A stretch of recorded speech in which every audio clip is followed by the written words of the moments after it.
के हिंदी विभाग की विभागाध्यक्ष हूँ। मैं मुक्तिबोध की कविता अंधेरे में पर बात करना चाहती हूँ। यह कविता एमए हिंदी सेमेस्टर 4 के पाठ्यक्रम में है।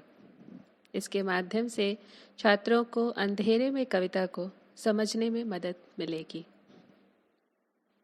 गजानन माधव मुक्तिबोध का मन मस्तिष्क एक लगातार जिरह करता, संवाद करता मन मस्तिष्क है। उनकी कविता, कहानी, साहित्यिक की डायरी, यहाँ तक कि उनका लघु उपन्यास विपात्र भी इसके प्रमाण है कि उसमें निरंतर संवाद की शैली हमें दिखाई देती है। अंधेरे में मुक्तिबोध की सृजनात्मकता का सबसे उन्नत शिखर है।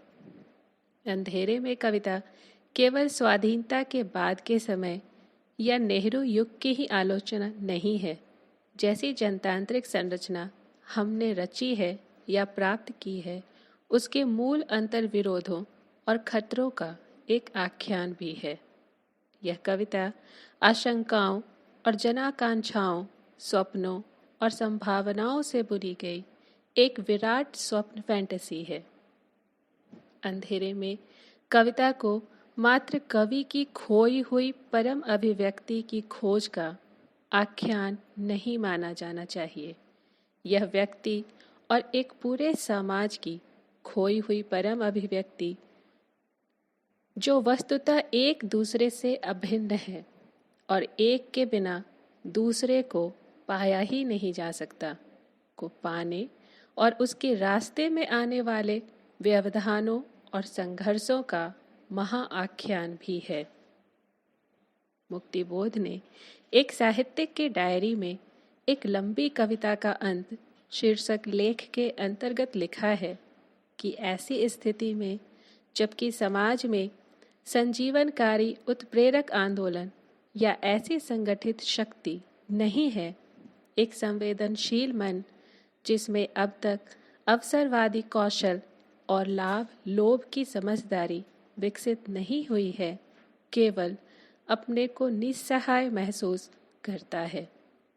वह लिखते हैं, यदि वह कवि होता है तो सहज मानवीय आकांक्षाओं के सामाजिक वातावरण के अभाव में उसके काव्यात्मक रंग अधिक श्यामल, अधिक बोझिल और अभावग्रस्त हो जाते हैं। मुक्तिबोध ने एक साहित्यिक की डायरी 1963 में लिखी थी, यानी अंधेरे में कविता के रचना काल के लगभग आसपास। यह वह समय और सामाजिक वातावरण था जिसने मुक्तिबोध की कविता को गहरे अंधेरे धुंधले रंग दिए। इस कविता में सिविल लाइंस का जिक्र है। सिविल लाइंस औपनिवेशिक काल का वह इलाका है जिसे शासकों ने अपने और उच्च मध्य वर्ग के लिए बनाकर हर शहर को लगभग 2 अलग अलग हिस्से में बांट दिया था। सिविल लाइंस का जिक्र एक संकेत की तरह लगता है। अंधेरे में कविता में उत्तर औपनिवेशिक विमर्श का एक सुंदर स्वरूप प्रस्तुत किया गया है। यह महाकाव्य मुक्तिबोध जो कुछ कहना चाहते थे उनकी पीड़ा को प्रस्तुत करता है। मुक्तिबोध की पीड़ा के जो निष्कर्ष हैं वो सारे के सारे फैंटेसी शिल्प में अंधेरे में कविता में दिखाई देते हैं। मुक्तिबोध ने अपनी कविताओं में फैंटेसी शिल्प का प्रयोग किया है। यह अंधेरे में कविता तो पूरी फैंटेसी ही है। इसे हिंदी में फंतासी भी कहते हैं। फंतासी का अर्थ है कल्पना। इसमें कल्पना द्वारा चित्रांकन किया जाता है अथवा इमेज बनाए जाते हैं। फ्रायड के अनुसार असंतुष्ट व्यक्ति अपनी अतृप्त इच्छाओं को व्यक्त करने के लिए फैंटेसी का सहारा लेते हैं। हिंदी साहित्य में फैंटेसी का सर्वप्रथम प्रयोग डॉक्टर संपूर्णानंद ने सन 1953 में किया। पृथ्वी से सप्तऋषि मंडल नामक अपना विज्ञान फैंटेसी लिखकर। यह एक लघु उपन्यास है। इसमें उन्होंने पृथ्वी से दिख रहे सप्तऋषि मंडल का चित्र प्रस्तुत किया है और उसमें कल्पना का पुट देकर उस चित्र को मनोहारी बना दिया है। लेकिन इस चित्रण में किसी भी स्तर पर वैज्ञानिक नियमों का उल्लंघन नहीं हुआ है। फैंटेसी वस्तुतः कोरी कल्पना नहीं है। इसमें कल्पना के सहारे अंतर वस्तु का चित्रांकन किया तो जाता है, पर यहाँ कल्पना प्रलाप नहीं होने पाती। आधुनिक विज्ञान फैंटेसी के जन्मदाता डैनियल डेफी ने अंतरिक्ष यात्रा का कथानक लेकर अपना विज्ञान फैंटेसी लिखा है। इसमें अंतरिक्ष यात्रा का कल्पना प्रवण और प्राणवान चित्रण किया गया है। इसमें अंतरिक्ष के ज्ञान का आधार पूरी तरह वैज्ञानिक है, पर यात्रा का आधार लेखक के मन की कल्पना के अनुसार है। कुछ विज्ञान फंतासियों में कृतिकारों ने विज्ञान द्वारा ज्ञात तथ्यों के अलावा कुछ और भी होने की कल्पना की है, जिसकी आगे चलकर वैज्ञानिक खोजों द्वारा पुष्टि भी हुई है। यह फैंटेसी के सामर्थ्य को दिखलाता है। देखा जाए तो भारतीय साहित्य भी फैंटेसी से अपरिचित नहीं है, किंतु यहाँ यह कोरी कल्पना है। यहाँ यह किस्सा के रूप में है। वस्तुतः एक समर्थ कवि की विशेषता होती है कि वह समय के आर पार देख सकता है। यह आर पार देखने की सामर्थ्य उसे अपने युग में गहरे प्रवेश कर अपने युग के यथार्थ को पकड़ने से मिलती है। अंधेरे में कविता के संदर्भ में डॉक्टर नामवर सिंह ने जॉर्ज ऑरवेल के उपन्यास 1984 को याद किया है, जो अब फैंटेसी में रहकर एक जीती जागती सच्चाई बन गया है। अंधेरे में का जो दुःस्वप्न छठे दशक में फैंटेसी लगता था, वह हमारे समय का नितांत फैंटेसी विहीन घोर यथार्थ है। मुक्तिबोध मूलतः आत्मसंघर्ष और आत्म साक्षात्कार के कवि हैं। उनका यह साक्षात्कार और संघर्ष नई कविता के अधिकांश कवियों की तरह आत्म या स्व तक सीमित न होकर समाज के संघर्ष और जगत साक्षात्कार की ओर उन्मुख रहता है। उन्होंने छायावाद की सीमाएं लांघकर प्रगतिवाद से मार्क्सवादी दर्शन लेकर प्रयोगवाद के अधिकांश हथियार संभाल सब वादों और पार्टियों से ऊपर उठकर एक स्वतंत्र कवि के रूप में मानवतावादी परंपरा को बहुत आगे बढ़ाया। मुक्तिबोध ने एक पोलिश महिला को अपनी कविता अंधेरे में भेजने से पूर्व एक पत्र में लिखा था कि उसमें एक अंधेरी आशंका का वातावरण है कि कहीं हमारे भारत में ऐसा वैसा न हो। आज के समय को देखते हुए यह गौर करते हैं कि क्या मुक्तिबोध की वह आशंका और वह डर सच नहीं हो गया है। औपनिवेशिक आधुनिकता के जिस दमनकारी, तानाशाह, एकांगी, यथार्थवादी, तर्क प्रधान, मशीनी एवं तकनीकी सत्यों को चुनौती देने के लिए मुक्तिबोध ने जिस फैंटेसी प्रविधि का प्रयोग किया, क्या वे सभी डर आज की उत्तर आधुनिकता से उपजी समस्याओं के दौर में उस स्वप्न फैंटेसी से यथार्थ छवियों में परिवर्तित नहीं हो गए हैं?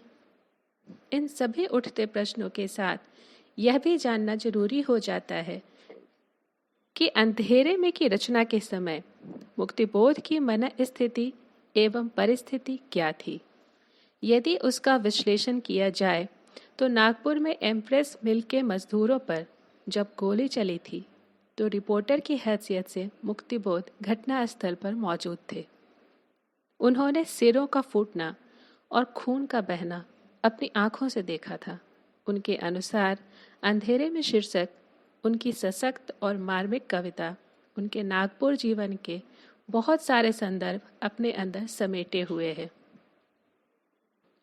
प्रसिद्ध व्यंगकार हरिशंकर परसाई ने अपने संस्मरण में अंधेरे में कविता की रचना का संबंध एक दूसरी घटना से बतलाया है। वह घटना है मुक्तिबोध के द्वारा लिखी पुस्तक भारत इतिहास और संस्कृति का मध्य प्रदेश सरकार द्वारा प्रतिबंधित किया जाना। मुक्तिबोध कहते थे कि यह फासिज्म है, लेखक को लोग घेरें, शारीरिक क्षति की धमकी दें। इधर सरकार सुनने को तैयार नहीं। अभिव्यक्ति की स्वतंत्रता जा रही है, गला दबाकर आवाज घोंटी जा रही है। अंधेरे में कविता की समकालीनता इस कसौटी पर और भी अधिक बढ़ गई है। मध्य प्रदेश की तत्कालीन सरकार द्वारा प्रतिबंध लगाने के बाद जबलपुर न्यायालय द्वारा 1963 में किताब के प्रतिबंधित अंश हटाकर छापने के फैसले का यह फैसला मुक्तिबोध के आशंका के दीप भारत के अंधेरे को ज़्यादा विचारणीय बना देता है। अंधेरे में कविता अपने सघन समकालीन यथार्थ से बराबर गुजरते हुए आज भी बराबर प्रासंगिक बनी हुई है। ऐसे में इस कविता की जीवटता के कारणों की शिनाख्त करना बहुत ज़रूरी हो जाता है। आपातकाल, अभिव्यक्ति की स्वतंत्रता, सेंसरशिप, जगह जगह दंगे, आगजनी, फासिस्ट शक्तियों का होता विस्तार और इस सबसे त्रस्त आम जन की दिन दिन बढ़ती बदहाली की गूंज अंधेरे में कविता में बराबर सुनाई देती है। इन स्थितियों ने ही इस कविता को कभी इतिहास नहीं बनने दिया, बल्कि यह वर्तमान को भी भेदती हुई भविष्य बयां करती कविता है, जिसमें आज के मनुष्य की बदहवासी और निरुपायता को स्पष्ट रूप से महसूस किया जा सकता है। 2 पंक्तियां हैं इस कविता में। भागता मैं दम छोड़, घूम गया कई मोड़। क्या व्यक्ति पिछले कई सालों से बदहवासों की तरह भाग नहीं रहा है? किससे भाग रहा है? अपने ही समाज से। अपने ही समाज में सही मायने में यह कविता अपनी जमीन पर अपनी पीड़ा बयान करती कविता है, जो दबे पांव भीतर उतरती है। एक ऐसे समय में जब उत्तर आधुनिकता ने किसी के केंद्रीय बिंदु की पहचान का प्रश्न पुराने संस्कार का अवशेष मात्र माना है, इसके बावजूद केंद्र का प्रश्न बराबर उठता रहता है। यह भी कहा जा सकता है कि कविता का अपना कोई केंद्र नहीं होता। आलोचक उसमें अपने विचारानुसार केंद्र आरोपित करता है। देखा जाए तो आलोचक की विचारधारा, रुचि और पूर्वाग्रहों की निर्मिति मात्र है केंद्र। इस दृष्टि से कविता के अनेक केंद्र हो सकते हैं, और यही बात किसी भी कविता की रचनात्मक व्याप्ति और अर्थगर्भत्व का प्रमाण है। जो कविता निष्कर्षों की एक रूपता को प्रोत्साहित करती है, वह अल्पजीवी तो होती ही है, अपने समय के साथ उसका रिश्ता भी इकहरा और सपाट होता है। वह अपने समय का अतिक्रमण करने के सामर्थ्य से रहित एवं यथार्थ की पुनर्रचना के लिए अपेक्षित आवेग और कल्पनाशीलता से भी रहित होती है। जाहिर तौर पर अंधेरे में ऐसी कविता नहीं है। इसका अर्थ की दृष्टि से कोई एक केंद्रीय बिंदु न होकर कई केंद्रों से उपजी संवेदना का स्वर है। सभ्यता संकट के इस दौर में अंधेरे में कविता पाठकों के लिए एक नई रोशनी का काम कर सकती है। लेकिन हिंदी आलोचना के मठवाद और गढ़वाद ने मुक्तिबोध की कविता अंधेरे में का अंधेरा और बढ़ाने का ही काम किया है। दिलचस्प है कि हिंदी आलोचना का फैंटेसी जैसे कला रूप से भले ही संबंध ना हो, लेकिन अंधेरे में जैसी कविता की आलोचना के क्रम में उसका फैंटेसी में स्वप्न चित्र एवं उसकी व्याख्याएं देखने लायक है। मुक्तिबोध के अधिकांश समीक्षकों ने अंधेरे में कविता की व्याख्या करते हुए इसे परमाभिव्यक्ति की खोज, अपनी या सामाजिक अस्मिता की तलाश, साधारण जन में विलय करने की चाह, निम्न मध्य वर्ग का आत्मसंघर्ष, अंधेरे से उजाले की यात्रा, विभाजित अस्तित्ववाद, रहस्यवाद, मार्क्सवाद के प्रभाव में लिखी गई एक अर्धविक्षिप्त व्यक्ति की आत्मभर्त्सना कहा है। समय समय पर विभिन्न आलोचकों ने अपने अपने मत भी दिए हैं।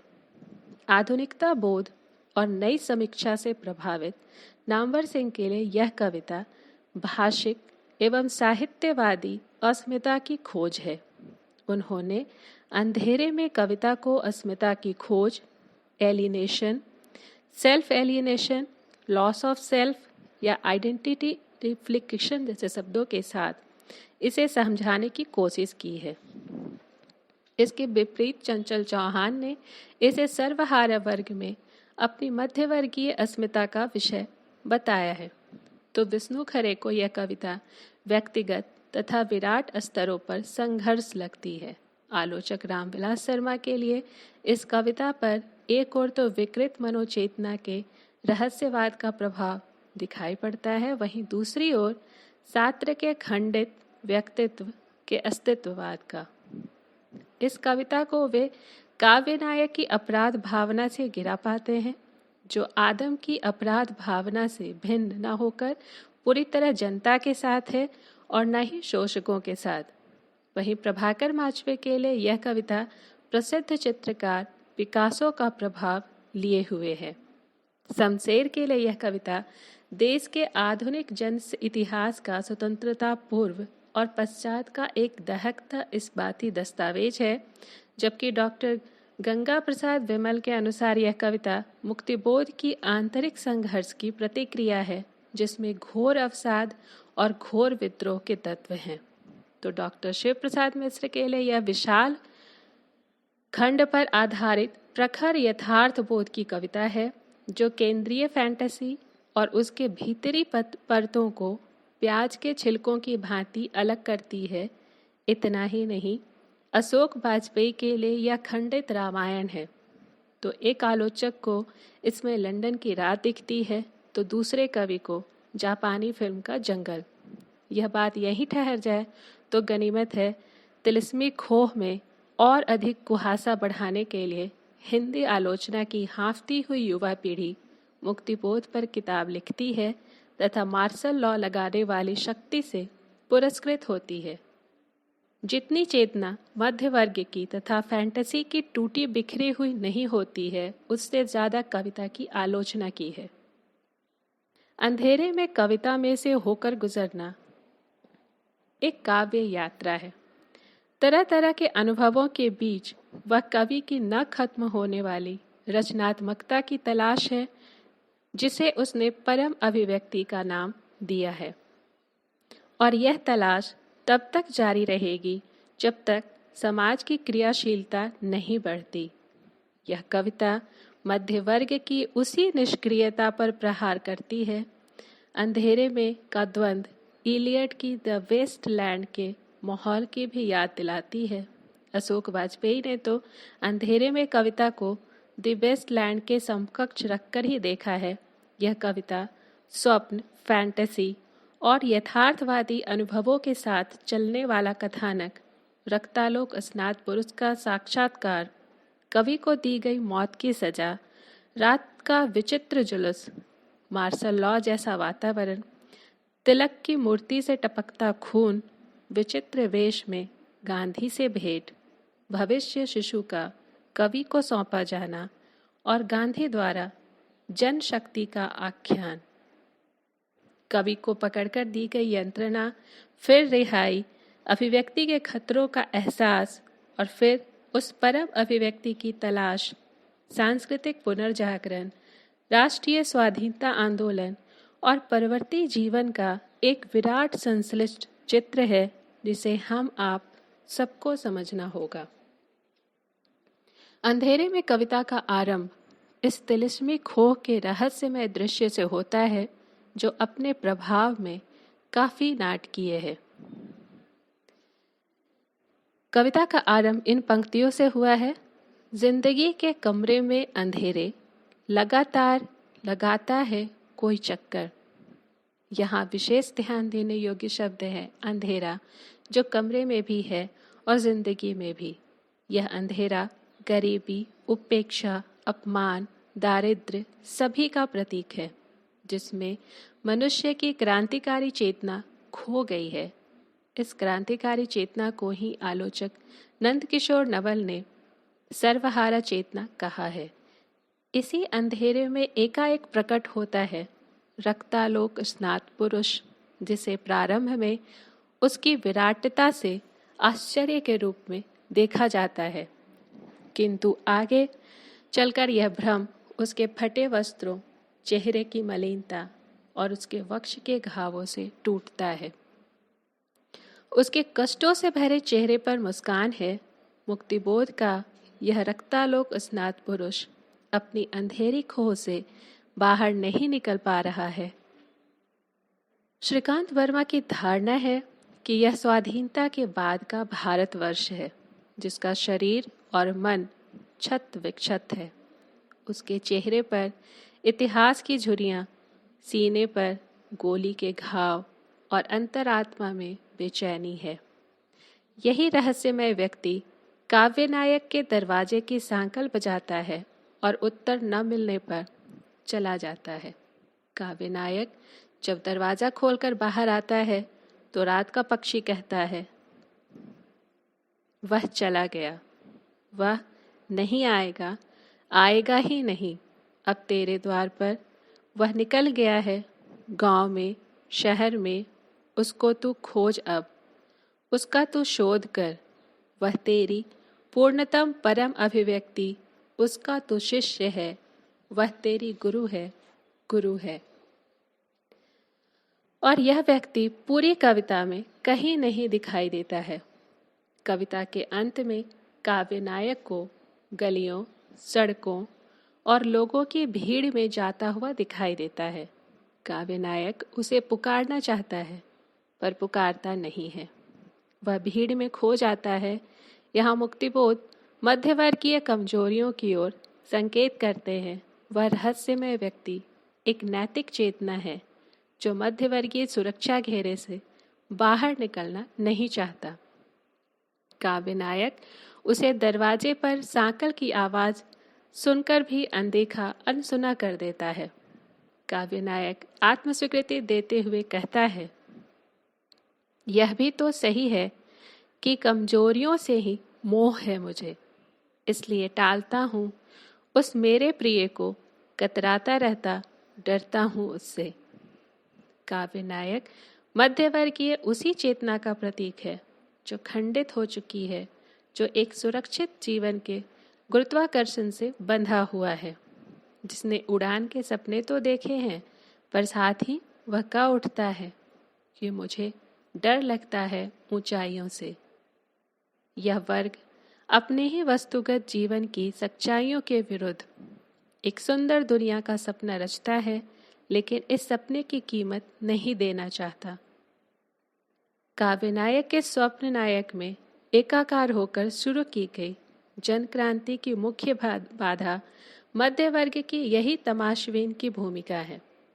उसकी तटस्थता और उदासीनता जिस बौद्धिक विक्षोभ से जनित है, मुक्तिबोध को उस संकट की भी प्रामाणिक पहचान है।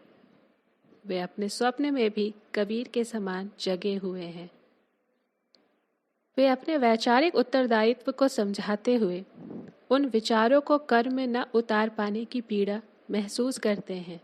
वे कहते हैं, मानो मेरे ही कारण लग गया मार्शल लॉ।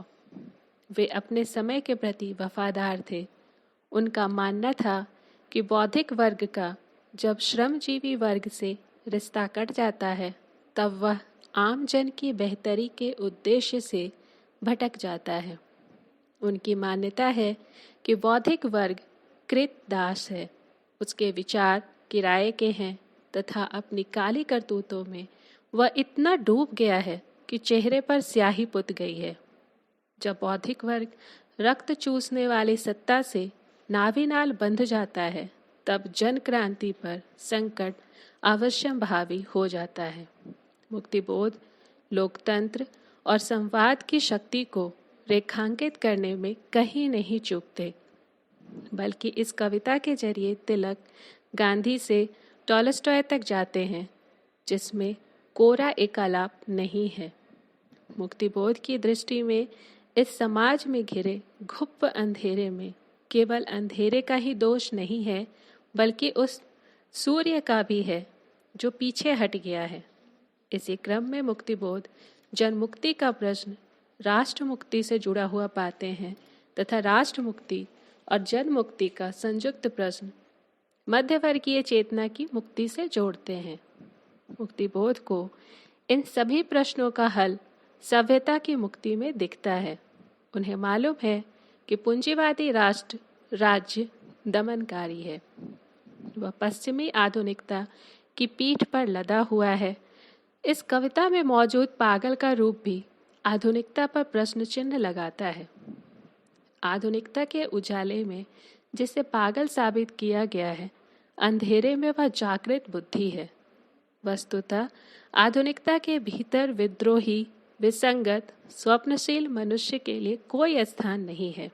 उस कथित पागल विद्रोही को ज्ञात है कि पूरा मध्य वर्ग इतना मूल्यहीन है कि वह पेट भरने के लिए आत्मा बेचता है, भूतों की शादी में कनात सा तनता है, व्यभिचार का बिस्तर बनता है, दुखों के दागों को तमगो सा पहनता है, असंग बुद्धि और निष्क्रिय जीवन शैली के साथ दिन रात अपने ही ख्यालों में मगन रहता है।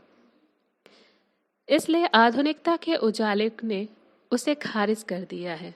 बिना सभ्यता मुक्ति के मनुष्य को कथित पागल और विखंडित व्यक्तित्व से मुक्त नहीं किया जा सकता है।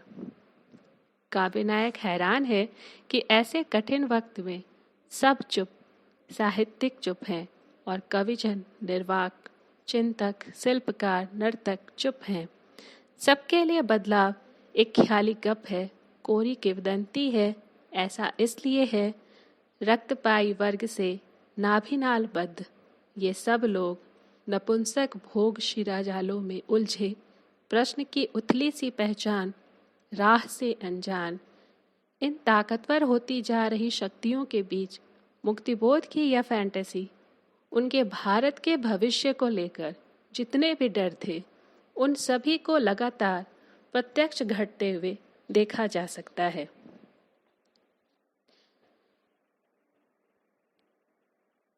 धन्यवाद।